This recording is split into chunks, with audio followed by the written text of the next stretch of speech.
ప్రేమతో యేసు పిలుచుచున్నాడు అనే పాట పాడుకుంటూ ఇలాగ మీ మధ్యకు వచ్చిన వారంగా ఉన్నాను. యేసయ్య మానవులందరినీ ప్రేమించాడు. దేవుని వాక్యంలో రాయబడి ఉంది, దేవుడు లోకమును ఎంతో ప్రేమించను దేవుని వాక్యము సెలవిస్తా ఉంది. అనగా పిల్లరా, ప్రతి మనుషుణ్ణి యేసుక్రీస్తు ప్రభువారు ప్రేమించిన వాడుగా ఉన్నాడు. అనగా మానవాళిని ప్రేమించి మానవులందరికీ ఆహ్వానం ఇస్తా ఉన్నాడు. దేవుని వాక్యంలో రాయబడి ఉంది, ప్రయాసపడి భారమును మోయిచున్న సమస్తమైన జనులారా నా ఎత్తుకు రండి.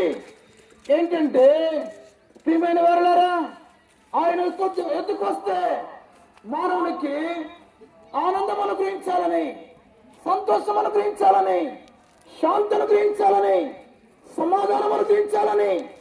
అంతేకాదు పిల్లరా, ఈ లోకం విడిచిన తర్వాత మానవునికి పరలోక రాజ్యం అనగా మోక్ష రాజ్యం, నిత్యము ఆనందం సంతోషం అనుభవించే స్థలం, అది మానవునికి అనుగ్రహించాలని దేవుడు మానవాళిని ప్రేమించిన వాడిగా ఉన్నాడు. మానవుడు దేవుని వాక్యంలో రాయబడి ఉంది, జన్మ పాపి అని రాయబడి ఉంది. జన్మనే కాదు, కర్మ కూడా పాపిగా ఉన్నాడు. దేవుని వాక్యం చెప్తుంది, ఇలాగ మనుషులందరూ పాపం చేసి ఆ పాపం వలన మరణము నిత్య నరకానికి వెళ్ళాలని దేవుని వాక్యంలో రాయబడి ఉంది.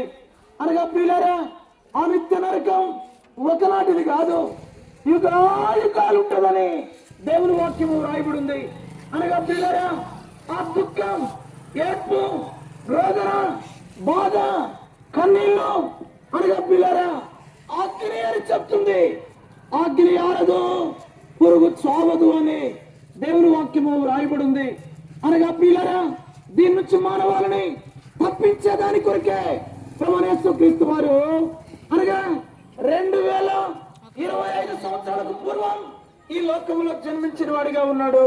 ఆయన జీవించాడు, ఆయన చనిపోయినాడు, ఆయన శిలువలో రక్తములు కాచాడు. అనేకులు చూస్తుండగా ఆరోహణమై వెళ్ళాడు. పిల్లరా, మానవులు చేతులతో చేసిన పాపానికి ఆయన చేతుల్లో శిలలు వేయబడ్డాయి. మానవుడు కాళ్ళతో చేసిన పాపాన్ని బట్టి ఆయన కాళ్ళకు మేకులు కొట్టించుకున్నాడు. మానవుడు తలపులతో చేసిన పాపాన్ని బట్టి మానవుడు తలకు ముండ్ల కిరీటం పట్టుబడింది. మానవుడు హృదయంతో చేసిన పాపాన్ని బట్టి మానవుడు హృదయానికి అనగా ప్రక్కన బల్లం పోటు అనగా పిల్లరా శిలువలో ఆయన రక్తమును కూడా కాచిన వాడుగా ఉన్నాడు. అనగా పిల్లరా, ఆ యేసు ప్రభు శిలువలో కాచిన రక్తం మానవుల యొక్క ప్రతి పాపం నుంచి కడిగి మానవుల్ని పవిత్రులుగా చేస్తుందని, నీతిమంతులుగా చేస్తుందని.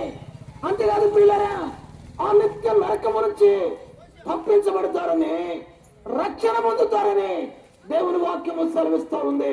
అనగా పిల్లరా, నేనేమి చేయాలా అని అంటే దేవుని వాక్యంలో రాయబడి ఉంది, యేసు ప్రభువునందు విశ్వాసం ఉంచినట్లయితే అనగా మన నోటితో మన పాపాన్ని ఒప్పుకొని దాన్ని విడిచిపెట్టినప్పుడు మనము నీతిమంతులంగా చేయబడతామని, అనగా పవిత్రులంగా చేయబడతామని, పరిశుద్ధులంగా చేయబడతామని దేవుని వాక్యం సెలవిస్తా ఉంది. అయితే మానవులు పాపం పోయేదాని కొరకై ఈ లోకంలో ఎన్నో రకాలైనటువంటి దానాలు చేస్తా ఉన్నారు, ధర్మాలు చేస్తా ఉన్నారు, తీర్థయాత్రలు చేస్తున్నారు, చెబుతప్పాలు చేస్తున్నారు, యజ్ఞాలు, యాగాలు, గోదానం, భూదానం, అన్నదానం, రకరకాల పుణ్యకార్యాలు చేస్తా ఉన్నారు. పిల్లరా, వీటి వలన మానవులకు పాపానికి పరిహారం లేదు, పాపానికి క్షమాపణ కలగదు, ఆ నిత్య నరకం నుంచి తప్పించబడలేరు. మనుషులు ఏమాత్రం కూడా శాంతి, సంతోషం, సమాధానము అనుభవించలేరు అని దేవుని వాక్యము మనకు తెలియచేస్తా ఉంది. అనగా పిల్లరా, దాన్ని తప్పించేవాడే ప్రభువైన యేసుక్రీస్తు వారు. ఆయన ఈ లోకంలో జన్మించి జీవించడమే కాదు, ఆయనంతో శిక్ష అనుభవించడమే కాదు పిల్లరా, ఎన్నో అద్భుతాలు చేశాడు, ఆశ్చర్యాలు చేశాడు. అనగా కుంటి వాళ్ళకి కాళ్ళు ఇచ్చాడు, గుడ్డి వాళ్ళకి కనులు ఇచ్చాడు, చెడు వారికి చెవులు ఇచ్చాడు, మగ వారికి మాటలు ఇచ్చాడు. పిల్లరా, నీటిని ద్రాక్షారసంగా మార్చాడు, చనిపోయిన వారిని లేపాడు, చనిపోయి ఆయన కూడా మూడో దినాన తిరిగి లేచి రాబోతా ఉన్నాడు. పిల్లరా, ఆయన రాకడకు ఈ లోకంలో ఎన్నో గుర్తులు జరుగుతా ఉన్నాయి. ఆయన చెప్పాడు, జనం మీదకి జనము అని, రాజ్యం మీదకి రాజ్యం అని, కరువులు, భూకంపాలు, అలాగే రకరకాలైన వ్యాధులు బైబిల్లో రాయబడి ఉంది. ఘోరమైన వ్యాధులు ప్రబలం రాయబడి ఉంది.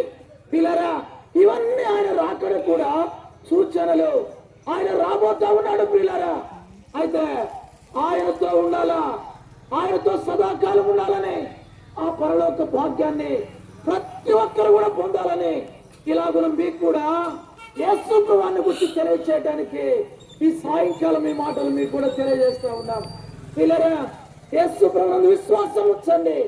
దేవుని వాక్యం చెప్తుంది, మన నోటితో మన పాపాన్ని ఒప్పుకొని దాన్ని విడిచిపెట్టి మనము అనిత్య నరకం నుంచి తప్పించబడి ఆనంద సంతోష అనగా సమాధానములతో ఈ లోకంలో జీవించి ఈ లోకం విడిచిపెట్టిన తర్వాత పిల్లరా, పరలోక భాగ్యం, నిత్యం ఆనందం, నిత్యము సంతోషం అనగా యుగ యుగాలు ఆ యేసయ్యతో పాటు పరలోకంలో ఉంటాం. అలాంటి భాగ్యాన్ని నువ్వు కూడా పొందాలని ఈ సాయంకాలము ఈ మాటలు మీకు కూడా తెలియజేస్తా ఉన్నాం. అందుకే యేసయ్య ప్రేమించి ఈ సమయంలో ఈ మాటలు మీకు కూడా తెలియజేస్తా ఉన్నాయి. కనుక యేసు ప్రభువునందు విశ్వాసం ఉంచు, ఆ రక్షణ పొందు. అంతేకాదు నిత్యం నరకం నుంచి తప్పించబడు, ఆ పరలోక భాగ్యాన్ని పొందాలని ప్రభు పేరిట తెలియజేస్తా ఉన్నాము. ఈ స్థలాన్ని విడిచే ముందు మీ కొరకు ప్రార్థన చేస్తాం. మీరు కూడా యేసు ప్రభువునందు విశ్వాసం ఉంచండి, రక్షణ పొందండి. మిమ్మల్ని కూడా ప్రేమతో దేవుని మందిరాన్ని కూడా ఆహ్వానిస్తా ఉన్నాం. ఆ స్థలానికి రండి. అనేకులు వస్తున్నారు, దేవుని వాక్యాన్ని వింటున్నారు. అక్కడ దైవజనుడు భక్త సింగ్ గారు అనగా అపొస్తలుల బోధ, సావాసం, రొట్టె విరుచుట అనగా ప్రభు బల్ల అక్కడ ఉంటది, ప్రార్థన కూడా ఉంటది. కనుక ఇలాంటి సావాసానికి మిమ్మల్ని కూడా ఆహ్వానిస్తా ఉన్నాం. మీరు కూడా రండి, మీరు కూడా దేవుని వాక్యాన్ని వినండి, రక్షణ పొందండి, ఆ పరలోక భాగ్యానికి వారసులు కావాలని ప్రభు పేరిట మనం చేస్తా ఉన్నాము.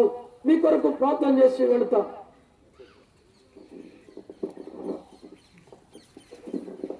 ఆశ్చర్యకరుడా, ఆలోచనకర్త, బలవంతుడైన దేవుడు, ముఖ్యుడు తండ్రి, సమాధానకర్త అధిపతి, మీ ప్రాంత ప్రజలను ప్రేమించి మీరు అందించిన తండ్రి మీ రాజ్య స్వార్థను బట్టి మీకు ఎంతో అన్నాలయ్యా. స్తుతి స్తోత్రములు ప్రభా. తండ్రి, శాశ్వతమైన ప్రేమతో మీరు ప్రేమించి ప్రభా మీ వర్తమానమును తండ్రి ప్రజలకు మీరు తెలియజేస్తుండగా తండ్రి విన్నవాడు యొక్క హృదయంలో తండ్రి కార్యం చేయండి ప్రభా. ఎవరు కూడా తమ యొక్క హృదయాన్ని కఠినపరచుకోకుండా ఎంతగా తండ్రి పేటగా మీరు మాట్లాడుకొచ్చారు. ఆయన జీవులుగా పాప విషయమై పశ్చాత్తాపడి ఆయన పాప క్షమాపణను విమోక్షను పొందుకొని తమ యొక్క జీవితంలో నిత్య ఆనందము, నిత్య శాంతి, సంతోషం అనుభవించినట్లు తండ్రి వీరి యొక్క ప్రేయర్లు జీవగ్రంథంలో రాయబడి నిత్య రాజులకు వారసులుగా మార్చబట్టకు, తండ్రి రాబోయే గురుతులో నుండి తప్పించబట్టకు, తండ్రి నరక శిక్షలో నుండి ఈ ఆత్మలు తప్పించబట్టకు తండ్రి మీరు సహాయపడమని ప్రార్థిస్తున్నాం. తండ్రి కొనసాగి మాట్లాడుతారండి. ఆయన ప్రతి ఒక్కరిని జీవించండి, చిన్నపిల్లలు, వీళ్ళందరినీ జీవించండి, అవసరం అక్కడిని తీరుస్తారండి. వారి యొక్క జీవితంలో మీరు చాలంత దేవుడుగా ఉండి ఆదరించి కృప చూపించి ఒకవేళ అనారోగ్యంలో, బాధలు, ఇరుకులు, ఇబ్బందులు, సమస్యల్లో వాళ్ళు ఎవరు ఉంటున్నారో వారందరికీ కూడా మీరు సమీపంగా ఉండి తండ్రి వారి మీద తండ్రి మీ యొక్క జాడు చూపించి మీరు వారిని బాగు చేయాలి. సమస్త గణపత్రాలను మీకు ఆరోపిస్తూ ఇంతవరకు సహాయపడిన దేవుడు అని మేము కొనియాడి కీర్తిస్తూ మేము ముందుకు వెళ్ళి కూర్చుండగా ఈ సన్నిధిని మాకు తోడుగా ఉంచమని ప్రభువుని యేసుక్రీస్తునామమున అడిగి వేడుకుంటున్నాము తండ్రి.